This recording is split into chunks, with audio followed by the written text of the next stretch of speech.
Bapak saya keseruduk sampai jatuh ke itu kolam. Saya ikut nyebur dah Pak. Kayak yang langsung, Papa. Dan semuanya itu badan saya itu semua kena lumpur. Ya lumayan happy training lah kalau sama dia. Di chat itu dia nawarin, kakak mau ini enggak, kakak mau itu enggak. Padahal aku masih kesel banget itu sih.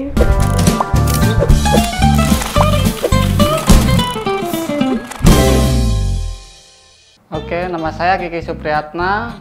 Ya, perkenalkan ya, nama saya Morlan. Hai, nama saya Elisa. Hai, nama saya Agatha. Nama saya Sony.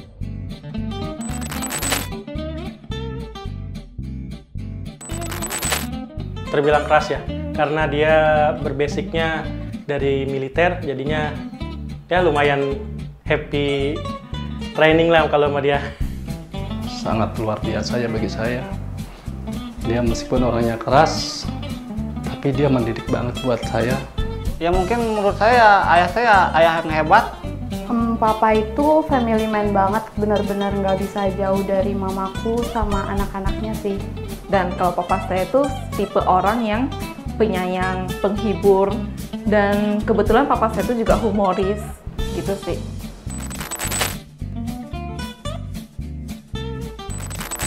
Ya, waktu itu saya sangat mengingat sampai sekarang ya. Saya pernah masih kecil, saya digendong. Waktu itu pergi ke sawah, saya jatuh. Jatuhnya itu di lumpur dan semuanya itu badan saya itu semua kena lumpur. Waktu zamannya saya masih punya peliharaan itu domba Garut, Pak, istilahnya. Waktu itu kan saya disuruh bapak saya untuk memandikan ya Pak ya, mencukur istilahnya. Karena dombanya banyak ya Pak ya, kan bapak saya udah duluan tuh mencukurnya. Saya suruh bawa karena saya masih kecil, pakai tali itu dikeluarin.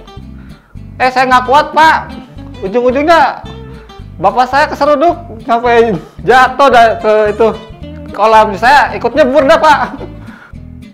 Saya rasa sih kalau hal-hal lucu-lucuan jarang deh sama ayah. Karena orangnya emang kaku. Waktu masa SMP SMA gitu, kebetulan saya ini orang yang takut sama peliharaan anjing. Nah, suatu hari itu aku sama papa tuh berkunjung ke rumah temannya papa. Nah, ternyata tuh temennya itu pelihara anjing, dan aku nggak tahu. Sampainya di sana ternyata ada suara anjing yang keluar, dan itu respon orang yang penakut sama anjing itu pasti langsung lompat ke belakang papanya gitu, kayak yang langsung papa. Dan itu memang aneh sih, karena seorang anak SMP SMA gitu pasti kayak yang di rumah temennya papa lagi itu pasti jadi malu banget. Itu lucu sih menurut aku. Misalnya beliau abis marahin aku, terus abis itu nggak lama dia tuh mungkin merasa bersalah ya, jadi abis itu tuh mencoba cari perhatian dengan baik-baikin aku, terus tiba-tiba jemput sekolah atau jemput kantor. Terus ntar di chat itu dia nawarin, kakak mau ini enggak, kakak mau itu enggak. Padahal aku masih kesel banget itu sih.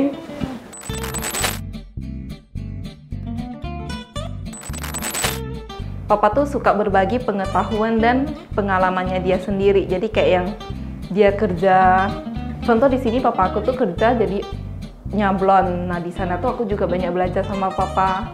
Belajar naik sepeda, belajar naik motor. Bahkan pernah sempat diajarin ngendarain mobil meskipun kayak yang cuman deket gitu.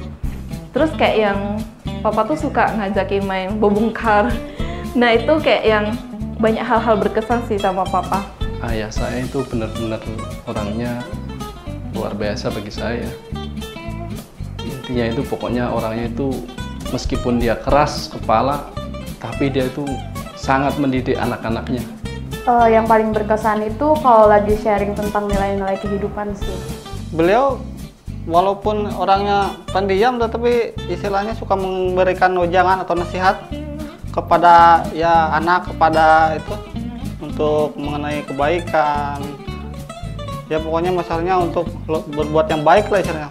Saat diajarin untuk bawa kendaraan mungkin ya, dari sepeda motor sampai di kendaraan di mobil ini sampai sekarang yang profesi yang saya tekunin itu ya hasil ajaran didikan ayah saya juga sih sebenarnya. Terima kasih buat itu.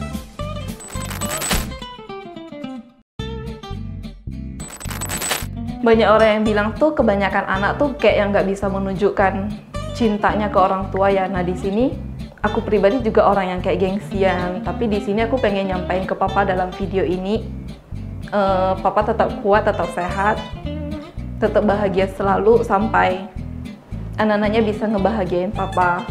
Pak, aku pasti kembali. Saya berterima kasih untuk segala sesuatu yang ada pada diri saya sekarang. Saya bersyukur karena ajaran beliau, saya ada seperti ini sampai sekarang. Saya sih cuma bisa berdoa. Semoga ayah saya bisa ditempatkan di sisi Tuhan, di sisi yang paling baik. Semoga Allah Subhanahu wa Ta'ala menerima ayah di sisinya. Saya di sini selalu berdoa untuk ayah. Semoga papa sehat terus, panjang umur, terus be happy always, dan yang paling penting bisa berhenti ngerokok sih, itu aja. Jaga kesehatan di masa tuanya ini, dan mungkin terima kasih atas dedikasinya, atas jasa-jasanya yang telah berjuang selama ini untuk saya dan keluarga.